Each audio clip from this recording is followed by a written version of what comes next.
What's going on, guys? It's your boy Shadow Master does YouTube, and today, guys, we're gonna be talking about one of my favorite stories. Now, today, well, not today, but this week, I put on my story, my Instagram story. If you guys aren't already following me on Instagram, you should already be doing that. Put it right here, and right here as well, and maybe one right here. Yeah, follow for more updates. Okay, so I put on my Instagram story. If you guys would like to listen to one of my stories from my childhood, and the majority of you guys did put yes, which is good because that's something for me to do. This was something that I wanted to do, but at the same time didn't want to do because like I'm lazy, as you guys can clearly see from like a whole month of not putting anything up. Sorry. But before I get into the story, make sure you guys go down and join my Discord. I stream, I play games, I hang out in there a lot. So if you guys really want to hang out with me, go check out the Discord. The link will be down in the description. I'm really trying to like get my own community to just kind of come together that's like focused around me, like a good YouTuber. So yeah, definitely join that. So today, guys, here at Shadow Master Does Story Time, I'm going to be telling you why I had to ride the short bus to school in middle school. So, it all happened. This all takes place around, let's see, I want to say 2013-ish, because that's when I was in middle school. That's what I can remember. I was in 7th grade. Now, I started off the year pretty normally, you know, going every single day, like on the normal bus. Now, before anybody assumes anything, no, I don't have anything wrong mentally. No, I don't have anything wrong physically. Nothing would normally set me up to ride said bus. But here's the catch. I didn't grow up alone. I'm not an only child. I had 3 older sisters and 1 younger brother growing up. I mean, like in my household growing up. My family's actually quite large. But growing up, my 2 older sisters, they were only, well, 2 of my older sisters were only a year ahead of me. So this means that when I was in 6th grade, they were in 7th grade. When I was in 7th grade, they were in 8th grade. You guys are getting the picture here? It's all coming together? I hope so. So, when I was in 7th grade, one of my older sisters, and I forgot to mention this along with the whole family thing, one of my older sisters has a disease called cerebral palsy. And now this disease limits her movements and has her pretty much wheelchair ridden for the rest of her life. Now, it's sad, I know, but you know, it's something that happens. It's something that me and my family have come to live with, and she's doing fine. I take care of her now. It's literally my job. So, anyways, back to the story. Because she's only a year ahead of us, my mom thought it would be super nice and convenient on gas for the bus to come pick not just my sister up from the house, not just my sister and my other sister from the house, my sister, and me also up from the house. Now, I know, it probably makes sense, but my immature 7th grade, just got out of 6th grade brain did not think that was the case. My mom, like, I thought my mom was doing this to torture me. I thought she was doing it to mess with me, but I wasn't seeing that it was convenient for, like, it was really just convenient. Like, it was all just one big convenience. Like, it was something that instead of having me walk all the way down the street to the bus stop or have my dad drive me on super cold mornings, I could just wake up, get ready for bed, and walk outside and wait for the bus to come. It wasn't like that. That wasn't my thought process. My thought process was, oh no, I'm gonna have to be on the short bus. Now, my sister had already been doing it for years. She was like, it's not that bad. The kids on there are pretty nice. Some of them, of course, are a little weird, you know, little not all there and developed and stuff, but that was not, that didn't faze me. That, my thought process was, oh man, these kids are gonna be super freaking weird and super uncool, and now I'm gonna get labeled as one of them.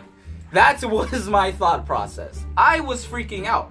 I didn't want any of my friends to know.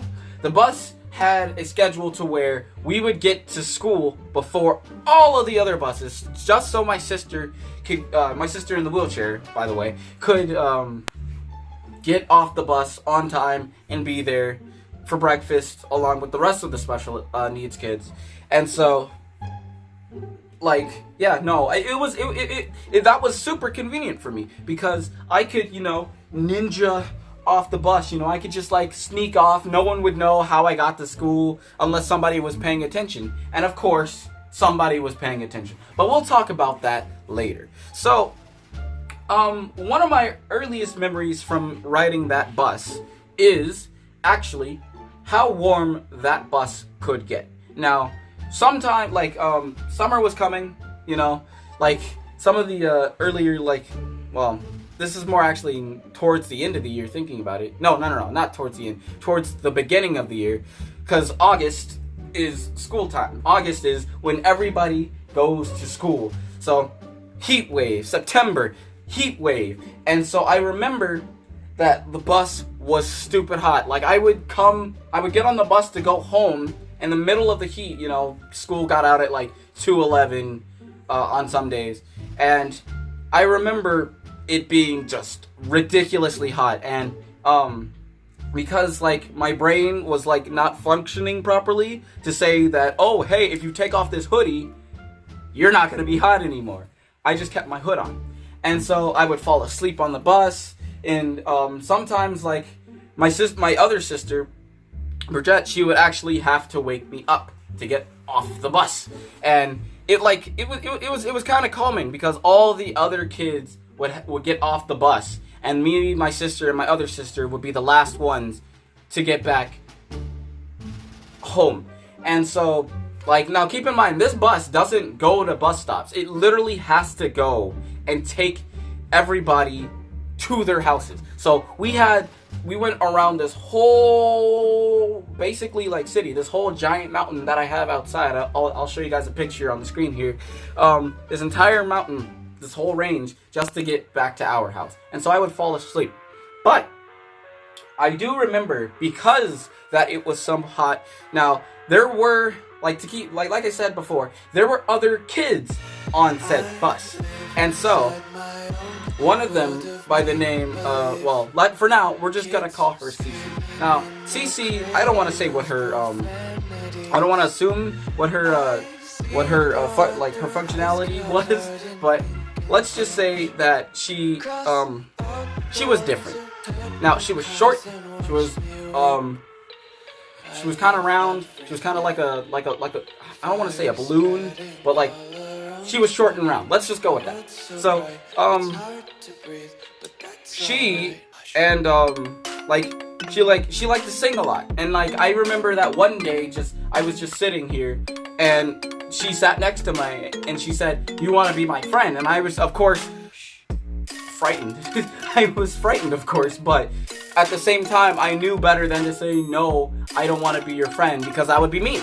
So, like, she said, "Do you want to be my friend?" And I said, "Sure, why not?"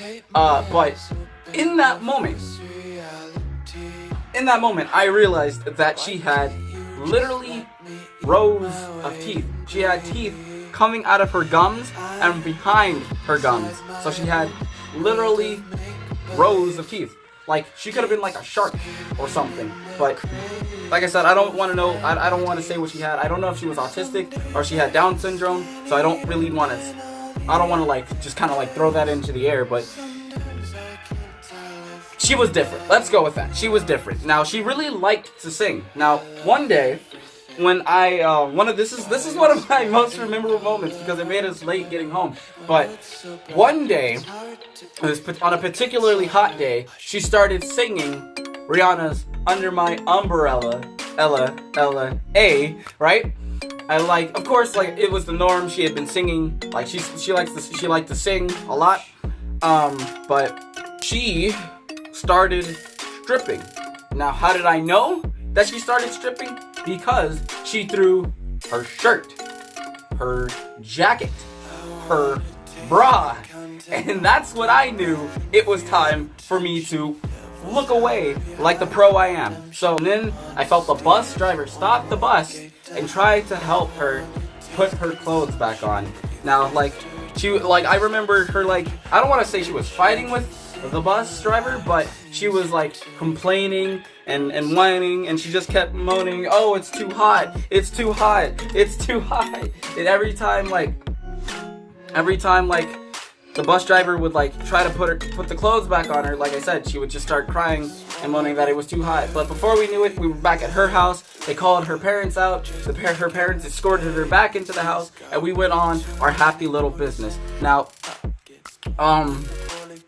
like, things went on like that. We'd have, like, small little hindrances and minor, like, mistakes from the kids, but it wasn't, all in all, it wasn't that bad. But like I said, the entire year, I tried to keep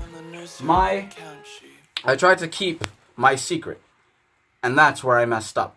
Now, remember how I told you guys that I said I would be friends with Cece? I messed up, like I said. So, one day, during lunchtime, I'm walking, minding my own business with my friends, hanging out, and she sees me, and she gets this crazy look in her eyes, and just comes up and hugs me, and I'm just like, oh, and I'm trying to play it off like I don't know her. I'm just like, oh no, hi, how are you? You know, like I don't want to, like, hug her back, but, like, I know that if I do, like, if I don't, then she's gonna start crying again. And so I just, like, I give her, like, an awkward side hug and, like, pet her head, like, oh, hi, person, as if I don't know her. She's just like, friend, with, like, such enthusiasm. And I'm just like, oh, yeah, friends, we're friends, totally. And, like, I look at my friends, and they're looking at me just smiling, like, oh man, oh, Dallas got some new girlfriend. And I'm just like, no, it's not like that, guys. Like, I hardly know this person. She's just like, friend, you want to come eat lunch with me? And I'm just like, oh no, sorry, look, I gotta go to class, I just start pulling excuses out left and right. I gotta go to class, I gotta go to the library, I gotta go get my own food, you know? But, like I said, I essentially got exposed. Everybody around me just started asking me questions like, how do you know her? How does she know you? And I'm just like, I don't know. And they obviously didn't buy it. So instead of going to their buses like normal kids, they decided to follow me after class to see how I got home. And this is where it gets difficult. I didn't know that they were following me at all. So I'm just going and minding my own business. I get on the bus and I sit down. Knock, knock. I look out the window. There's my friends standing there, laughing at me, pointing at me. And I'm just like, oh no, what have I done? I made a grave mistake. I made a grave mistake. Normally, what I should have did when I first saw Cece was run the other way, because I didn't think I guess I didn't think that she would recognize me, but when she called me as friend, I should have known to just move. Now I know what you guys are thinking. Oh, Shadow, that's mean. But think about this. I'm in 7th grade. I had a reputation to uphold. It was already bad enough that I was being bullied for being smart, being a nerd, and being weird. I was kind of weird. So, it was something else. The next day, my friends, they talked to me. They started laughing at me and pointing at me and saying, "Oh, Dallas is hard R word," because I don't want to say it. Dallas is not smart. Dallas is special needs, and that's why he has to ride the special needs bus. But I did my best to explain to them that I was a normal human being, and I was to be treated like a normal human being because it wasn't my fault. It was just convenient for my parents. And they all understood. And pretty much nobody really bothered me too much about it, because even though it kind of spread, nobody really bothered me about it. But all in all, my school year actually turned out to be pretty nice. I rolled home every day. I was just directly home. I didn't have to wait like at a bus stop to get picked up by my parents or anything like that. So that was super nice.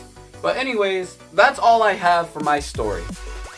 I hope you guys did enjoy this video. If you guys did enjoy the video, be sure to leave a like. This is one of my last videos of the year, after all, of the decade actually. So I hope to see you guys all next time. Now, like I said, remember, join the Discord. Hang out with me. Be my friend. See what I did there? Just kind of leap back to the story. I'll catch you guys all later. Peace!